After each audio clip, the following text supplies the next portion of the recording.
What if I told you the story of the Lion King is just about a brave lion cub reclaiming his throne? What if the real story, the one that set everything in motion, began a generation earlier, with a king and queen whose choices sowed the seeds of a kingdom's downfall? Today, we read diving deep into the Pride Land's hidden history to uncover the truth about Mufasa and Scar's parents, and the heartbreaking origin of that infamous jealousy. Now, Disney has never officially given us a full, detailed backstory for Hadi and Yuru, the parents of Mufasa and Scar. But over the years, through a series of books called The Lion King, 6 New Adventures, we've been given some incredible clues. These stories paint a picture of a complex family dynamic, one where good intentions might have paved the road to disaster. Let's start with the king, Hadi. Hadi was a strong, noble king, much like Mufasa would become. The books describe him as having a golden coat and a flowing black mane, a mix of his 2 sons' future appearances. He was respected, he was powerful, and he was deeply committed to his duties as ruler of the Pride Lands. He believed in the circle of life, and he worked tirelessly to maintain balance and harmony. But Hadi had a problem, a blind spot that would have catastrophic consequences. He saw the kingdom through the eyes of a future king, and in his eyes, that future king was From the very beginning, Mufasa was the chosen one. He was older, stronger, and more charismatic. Hadi saw in Mufasa the perfect heir, and he poured all his time and energy into grooming him for the throne. He took Mufasa on patrols, taught him the history of the kings of the past, and explained the delicate balance of the ecosystem. Every lesson, every word of praise, was directed at his golden-haired son. So, where does that leave our dear Taka, the lion who would one day call himself Scar? While Hadi was busy with Mufasa, Taka was often left in the care of his mother, Queen Uru. Uru was said to be a wise and loving queen, with a beautiful, earthy brown coat. She saw the potential in both her sons, and tried her best to nurture them equally. But a mother's love couldn't fill the void left by a father's neglect. Imagine being a young cub, watching your father praise your older brother day in and day out. You tried to get his attention. You tried to show him you're smart, that you're strong too. But his gaze is always fixed on your sibling. The books tell a story of a great drought that plagued the Pride Lands. Hadi was stressed, working around the clock to find water for his subjects. He had promised to take Mufasa and Taka hunting, but his duties forced him to break that promise. Mufasa, ever the dutiful son, understood. But Taka was heartbroken. He felt forgotten, cast aside once again. This is where the bitterness starts to fester. It's not just about wanting the throne, it's about wanting the love and approval of a father he could never seem to win over. In his frustration, Taka fell in with a bad crowd.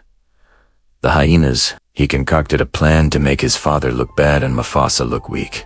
He told Mufasa that a Cape buffalo named Boma was hoarding water, goading his brother into a confrontation. The plan, of course, backfired spectacularly. Mufasa was nearly trampled, and Taka, in a moment of panic, or perhaps a sliver of remaining brotherly love, tried to intervene. The result, a furious buffalo herd, and a deep, angry gash across Taka's eye. That day, he earned his scar. And when he returned home, defeated and wounded, what did his father do? Hadi was furious, not just at Taka's recklessness, but at the shame he had brought upon the family. In a moment of anger, he mockingly nicknamed his son Scar, cementing the boy's shame and forever branding him with his failure. This moment is the turning point. It's where Taka dies and Scar is born. The name itself becomes a constant, burning reminder of his father's rejection and his own perceived inadequacy.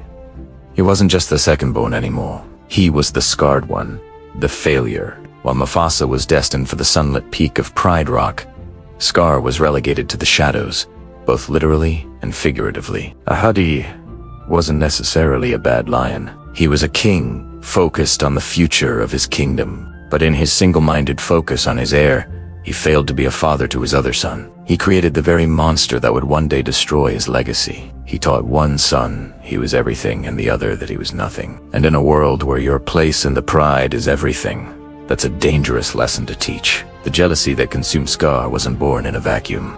It was nurtured over a lifetime of perceived slights, of being overlooked, of being compared and found wanting. Every time Ahadi praised Mufasa, the shadow in Scar's heart grew a little darker. Every time he was left behind, the whisper of resentment grew a little louder. He wasn't born evil. He was made. He is a tragic figure, a product of a family that, for all its nobility, was deeply flawed. When we watch The Lion King again with this knowledge, Scar's first scene hits differently. His line, "I shall never be king," isn't just a statement of fact. It's the lament of a lifetime. And when he says, "As for a brute, I'm afraid I'm at the shallow end of the gene pool," we hear the echo of his father's disappointment. He's not just a villain scheming for power. He has a deeply wounded son still fighting a battle against his father's ghost and the golden boy brother who always won. So, the next time you see Scar, remember Taka?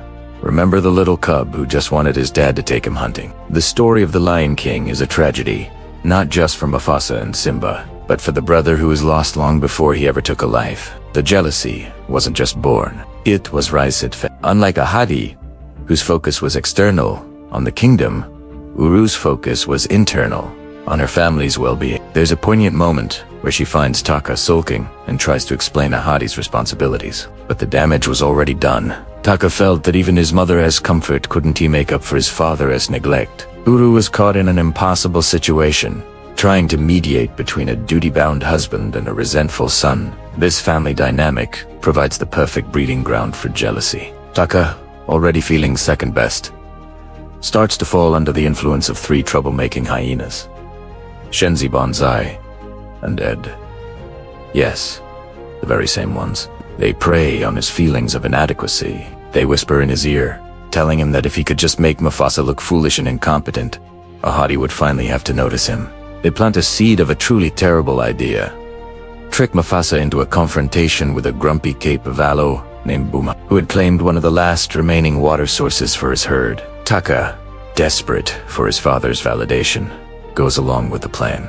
He goads Mufasa, telling him a real king would be able to reason with Boma and secure water for everyone. Mufasa, ever noble and a bit naive, falls for it. The situation escalates, and Boma charges. Mufasa is in real danger, and Taka realizes his plan has gone horribly wrong. In a moment of panic and brotherly instinct, Taka leaps into the fray to save Mufasa, but the buffalo herd turns on him. Taka is badly injured, saved only by the timely arrival of Ahadi, who had been alerted by Rafiki.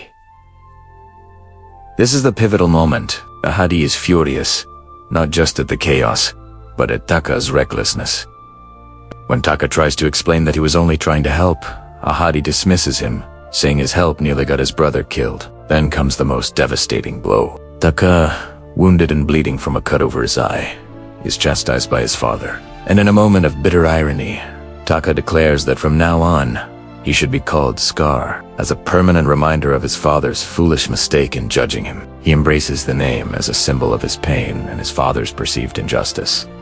It wasn't just a name. It was a declaration of his new identity, one forged in resentment. Think about the psychology here. Taka gets the scar while trying to save his brother. An act that should be seen as heroic, but his father only sees the failure of the plan. The scar becomes a physical manifestation of his emotional wounds. Every time he looks in a reflection, every time someone calls him by that name, he is reminded of that.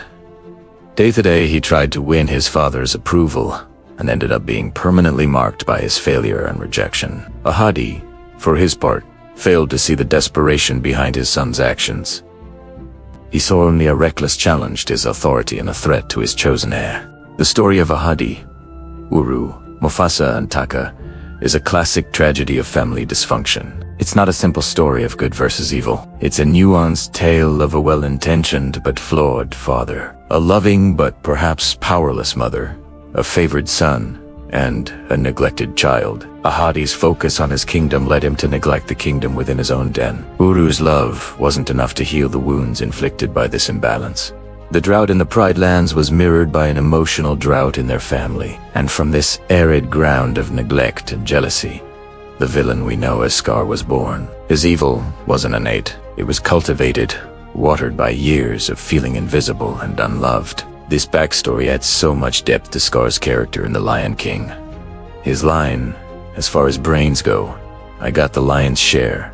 But when it comes to brute strength, I'm afraid I'm at the shallow end of the gene pool. Suddenly sounds so much more poignant. It's a direct reflection of his entire life, constantly being compared to his stronger, favored brother, Mufasa. His actions are still inexcusable, but understanding their origin makes his story all the more tragic. Does this story, from the extended universe, change how you see Scar? Let me know your thoughts down in the comments. It really shows that even in the world of talking animals, the most powerful stories are often about family. Thanks so much for watching. And if you enjoyed this deep dive into Lion King lore, we'll see you in the next video.